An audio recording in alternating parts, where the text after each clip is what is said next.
इस एपिसोड की शुरुआत होती है एक जंगल से, जहाँ पर हमारा प्रोटैगनिस्ट हारुका होता है। वहाँ पर गोब्लिन्स का ग्रुप मीट पकाकर खा रहा होता है और हारुका उन्हें देख रहा होता है। हारुका से एक स्टिक पर पाव रखा जाता है जिससे गोब्लिन चौकन्ने हो जाते हैं और वो हारुका को देख लेते हैं और उसका पीछा करने लगते हैं, लेकिन वो हारुका के जाल में फंस जाते हैं क्योंकि हारुका ने पहले से ही वहाँ पर गड्ढा खोद रखा था। हारुका कहता है, शुक्र है मैंने गड्ढा खोद रखा था वरना आज तो मैं खत्म था। और कहता है कि मैं इस पल में दूसरे वर्ल्ड में अकेला काम कर रहा हूँ और चलो मैं उस वक्त में ले चलता हूँ जब मैं यहाँ पर आया था। मैं हमेशा की तरह लंच में रीडिंग कर रहा था, बिल्कुल अकेले, जैसे कि तुम देख सकते हो। और मैं असली ज़िंदगी में बिल्कुल अकेला रहता हूँ। मैं अकेला इसलिए रहता हूँ क्योंकि मैंने अपने क्लासमेट से कोई लेना देना नहीं है और वो मेरी बुक की रीडिंग में बाधा डालते हैं। और अगर मुझे अपनी क्लास को ग्रुप्स में डिवाइड करना हो तो ये हैं डेलिक्वेंट्स और ये हैं वैली गर्ल्स और ये हैं जोक्स और ये हैं नर्ड्स और ये हैं क्लास रैप्स और बाकी बचे लोग मैं किसी ग्रुप में नहीं आते हैं। और जब वो चीज़ जिससे मैं यहाँ पर आया था, सभी क्लास में चल्ला मचाने लगते हैं और देखते हैं कि वहाँ पर एक स्मनिंग सर्कल है। कहते हैं ये क्या है। जब हारुका उसे देखता है तो कहता है वो वही मैजिक सर्कल है जिसके बारे में मैं पढ़ रहा था, लेकिन हारुका अपनी बुक के साथ रहना चाहता था, इसलिए वो मैजिक सर्कल से बचना चाहता था। इसलिए वो क्लासरूम के डोर को खोलने की कोशिश करता है, लेकिन बहुत कोशिशों के बाद भी वो नहीं खुलता है। और हारुका कहता है मेरी आखिरी उम्मीद है वो सीलिंग, और वो सीलिंग इवेंट को खोल के अंदर चला जाता है, लेकिन वो सर्कल वहाँ पर भी आ जाता है। हारुका कहता है कि अब मैं इस सर्कल के अंदर हूँ, ये कुछ भी नहीं है बस एक वाइट रूम के अलावा, और बाकी लोग यहाँ पर क्यों नहीं है। और वो बुढ़ा आदमी यहाँ पर क्या लग रहा है, वो आदमी घबराया हुआ था और वैसा लग रहा था कि वो यहाँ का कोई भगवान है, लेकिन सीधे तौर से तो मेरे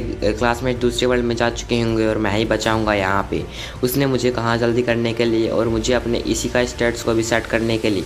और वहाँ पर स्किल्स बोर्ड आ जाता है और बताया जाता है कि नॉर्मली एक पर्सन को 50 पॉइंट्स मिलते हैं यूज करने के लिए मैजिक और स्किल्स पर, लेकिन ये उस बुढ़े आदमी का पहली बार था कि जब उसने 43 लोगों को एक साथ संभाला था और जो पहले आया उसी को ओपी स्किल मिल गई और बाकी बची थी स्किल वो कचरे के समान थी, और इसलिए मुझे पहले सोच समझ कर आना चाहिए था। यहाँ पे विलेजर रीसेट और कॉन्टैक्ट लेंस है इस पावर में, और ये विलेजर एक कौन है मुझे अच्छा नहीं लग रहा है। ये डंडा इस पावर में क्या कर रहा है और क्या मुझे इन्हीं के सारे सरवाइव करना होगा। और कहता है कि मुझे तलवार या फिर भाला चाहिए, और भला चलना और स्वस्थ रहना भी कोई स्किल है, लेकिन मुझे तो कुछ ओपी स्किल चाहिए जैसे कि प्लेजिंग और 6th 10th।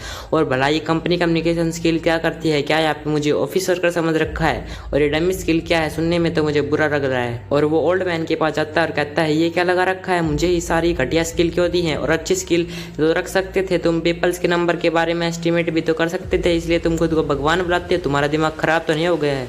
और वो बूढ़ा मेरी कंप्लेंट सुन सुन कर थक गया था, इसलिए उसने बाकी बच्चे सारे स्किल मेरे अंदर ट्रांसफर कर दी। उसने मुझे उस जंगल में ट्रांसपोर्ट कर दिया और मैं इन स्किल के सारे उस जंगल में कैसे रह पाऊंगा, और मेरे हिसाब से तो ऐसा कोई भी नहीं रह पाएगा। और वो नीचे पड़े एक थैले को उठाता है और कहता है मेरे हिसाब से ये विलेजर ए सेट होगा। जब वो उसको खोलता है तो पता चलता है कि एक इन्फिनाइट आइटम स्टोर कर सकता है और उसके अंदर के कपड़े वो पहन लेता है और कहता है ये तो ज़्यादा बुरा नहीं है। और वो अपने स्टैट्स को खोलने के लिए कहता है, लेकिन वो उससे डाइस रोल करने के लिए कहता है। हारुका कहता है वो पुराना पार्ट मुझे हर जगह परेशान कर रहा है, और जब वो डाइस रोल करता है तो उसके दोनों डाइस पर एम और एम आ जाता है और कहता है ये एम क्या चीज़ है, ये एम कोई माइनस है क्या। जब वो उसका स्टेट्स को देखता है तो उसका लक मैक्स हो जाता है, और अब उसको समझ में आता है कि एम का मतलब मैक्स होता है। और यहाँ पर बाकी लोग क्यों नहीं आए, मैं अकेला क्यों हूँ यहाँ पे, और कौन चिंता करता है उनकी, मुझे तो उनके साथ पार्टी थोड़ी ना बनानी है, मुझे तो इस बारे में चिंता करनी चाहिए कि मैं यहाँ पर कैसे रहूँगा, और मुझे सबसे पहले खाना ढूंढना होगा। और कहता है कि मेरे पास टाइम है घर बनाने का, और जंगल में पेड़ों के बीच में विजिबिलिटी कम थी। और हारुका कहता है अब टाइम आ गया है कॉन्टैक्ट लेंस को ट्राई करने का। जब वो उन कॉन्टैक्ट लेंसेज को यूज करता है तो उसे और भी क्लियर दिखने लगता है, और उसके साथ साथ उनके सामने वाली चीजों की जानकारी भी दिखने लगती है। और कहता है कि ये कॉन्टैक्ट लेंस ने मुझे अप्रेजल स्किल दे दी है और इससे मेरे लिए एक पूरा नया वर्ल्ड खुल गया है। और जब वो और आगे जाता है तो उसे और भी चीजों के नाम दिखने लगते हैं और वो ज्यादा खुश हो जाता है,